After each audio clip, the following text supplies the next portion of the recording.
Obviously, Baker really couldn't. It seemed like he was under pressure. 3 interceptions tonight, explosive balls, tight windows. Could you talk about his performance? Yeah, he was kind of like us as a whole offensively. He did a lot of really good things. He made a few uncharacteristic mistakes. Kind of got ourselves obviously down there late in the second half where we had to try to make some things happen quickly if we wanted any realistic chance of winning it. Kind of like us as a whole, though. I mean, he's doing so many good things, and he's really close on the things he's not. There's a couple of decisions throughout the game that we got to do better. He can play better, and he needs to get coached better too. Or were they just rock solid at corner because DD had trouble getting separation? I know you did get some guys over the middle some, but for the most part, it seemed like had trouble getting separation.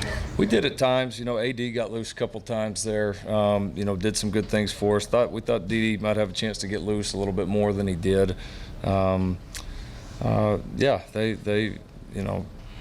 We had a couple of things dialed up at the wrong times, which is my responsibility. They were good at corner. I mean, we knew coming in that they were good across the board. I mean, they were, and they proved that they were good, and it was kind of like we said coming in when we played well, which we had some stretches where we had some stretches. I know nobody probably wants to hear this now, where we did some things better than we've done all year and some big improvements.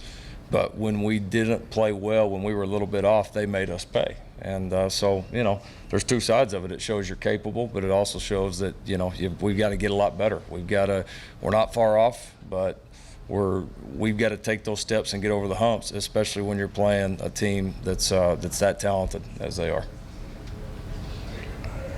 Lincoln, after counted up, after 9 possessions, after you guys' first 9 offensive possessions, you had 40 total plays. 20 of those ended up being rushing plays, or some of them were scrambles.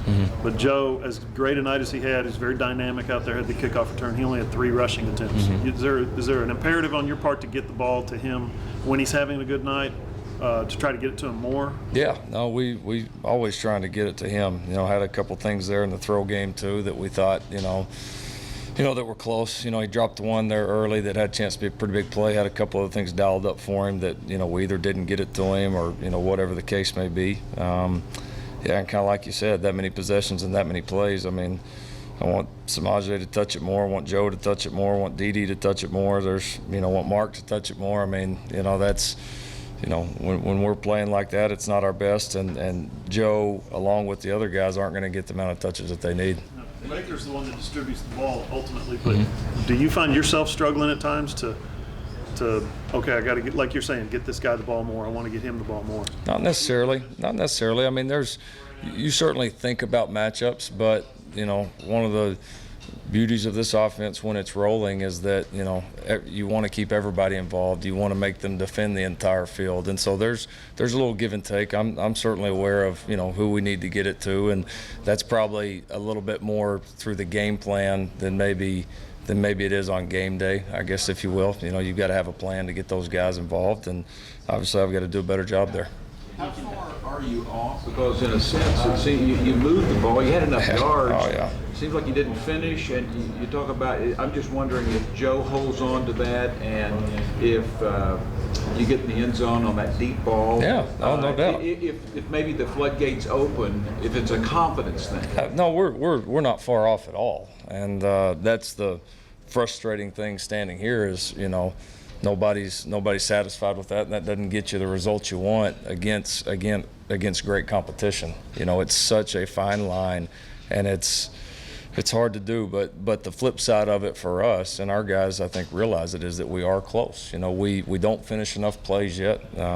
We haven't been. I mean, this game statistically was an even game, apart from us on 4th down, our turnovers, and then us in the red zone. We took the one sack down there. We didn't get in on the first drive, and then we missed the short field goal. We had a chance to really get some momentum. I mean, there's those few key plays again that we don't make, that we didn't make, and right now we haven't, at least at this point, we haven't been good enough to overcome those mistakes. And again, it's frustrating because as a coach, you sit back and God, there's so much good, but it's not obviously the result that we want or that we expect. But this group has a good mentality about them. They will continue to improve, and I think this has a chance to be a really, really good offense and a really good football team. And we've got a ton ahead of us, and we're disappointed as hell tonight. The crowd was phenomenal. It was a great atmosphere. Disappointed that we didn't do a better job for all of them, but everybody can know one thing: we will come back swinging. Lincoln, along that same line, you drive and do a great job on that first series. You don't get the field goal. Yeah. How much are you on the sidelines having to just keep them up and guys broke? Not as much keep them up. It's just, you know, as a coach, you know it's going to be a tough game. You know it's a great opponent, and to have such a golden opportunity to get points, to get momentum, you know, and to not get it done on our end and the special teams end of it, yeah, it's disappointing because you know you're going to need every inch that you can get.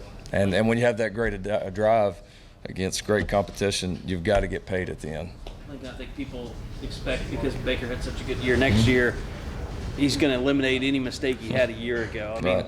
When you look at that play, how frustrating is it for him, for you, when you're first and goal from the 3 and Yeah. you don't just throw it out of the end zone there? Yeah, there's things that he's got to do better, and he will. That's the kind of player that he is. Our expectations are pretty high of him, and and he's it's a different year. There's just as many challenges as last year. They're just new challenges, for him. There's new personnel. There's those expectations. There's a lot. And again, he's like us. He's doing a lot of things really well. He's doing a lot of things better than he did last year. But there's a few key areas that he, like I said, it's with he and I, it's always us. It's not he did poorly and I coached him well. Again, there's things that he and I together, me as his coach, him as the player, have to do better, and we will. Ohio State now has 4 pick sixes this year. Is that something you go through in practice or in meetings and say, guys, if they get an interception, they're taking it to the house, we got to get on them? Or Absolutely. anything like that? Oh yeah, absolutely. Something we talk about all the time. I don't think we had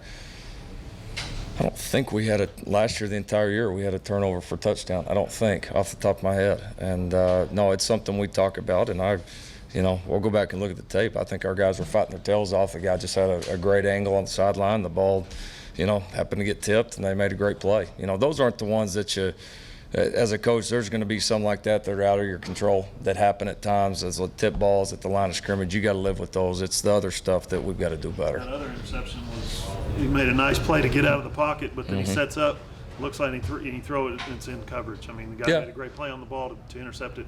I'm sure you wish he hadn't thrown that ball. Yeah, no, he probably could have run a little bit there, but he had a one-on-one matchup. It was I wasn't as disappointed with the decision. It was just being on the same page with the receiver. And again, it's a small mistake. It's a little thing but it's against good competition. It's obviously a big thing. You put Mike Hill out there early tonight.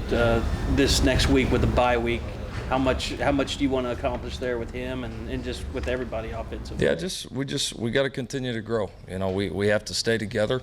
This is not the start that we wanted or expected, but we didn't sign up for this saying we're only going to coach hard and continue to work our ass off if we win the first 3. I mean, we're in this thing all the way. We've got the makings of a good team in there. We have the makings of a good offense in there, and we're not far off all the way around. But we've got to go fight to push it over the edge. And I know I'll wake up in the morning ready to fight.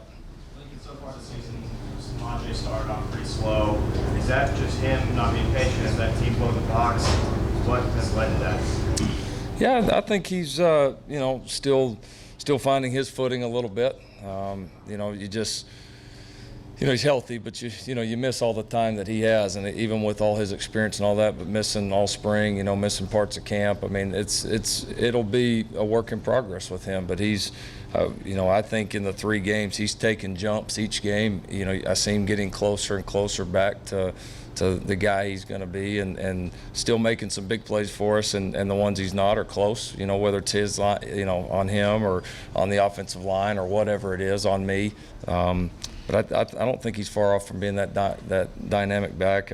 Again, that's just us as a whole right now. That's what we are. We're close. We haven't been good enough in 2 of the first 3, but the great thing is if we'll continue to fight and scrap, You know, we've shown that we can make big-time improvement around here as the season goes on, and that'll be our expectation for all of the guys. Lincoln, you had a couple series that you lose Cody Ford.